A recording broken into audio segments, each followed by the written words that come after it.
Фармацевти на германскиот универзитет Хале Витенберг развиле начин за откривање мали количини коронавирус во раствор за миење на устата.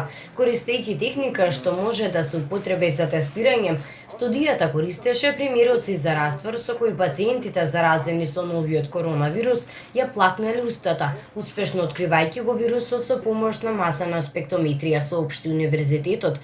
Новиот метод кој што мора дополнително да се разработи пред да може да се користи како стандардна дијагностичка алатка за да се надополнат постојаните тестови на коронавирус, се наведува во соопштението.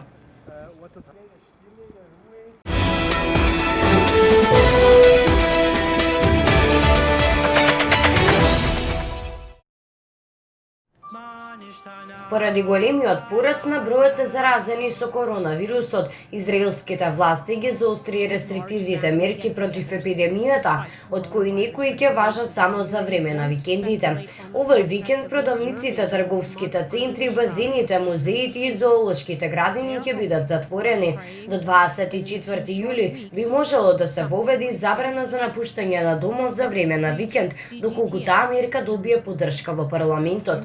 Секој ден во неделата собирањата ќе бидат ограничени на 10 лица во затворен простор и 20 лица на отворено.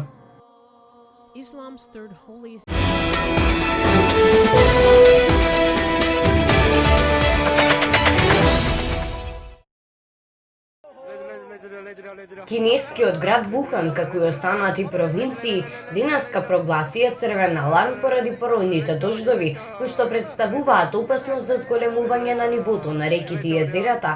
Вухан, кој се наоѓа на брегот на реката Јангче, ги предупреди граѓаните да превземат превентивни мерки, бидејќи реките веќе достигнале максимално ниво во своите корита. Нивото на огромното вештачко езеро Три Клисури е повисоко за 10 метри од вообичаеното, со приливи на вода поголеми од 500.000 кубни метри во секунда. На езерото Тај во близина на Шангај исто така е прогласен црвен аларм поради високиот водостој.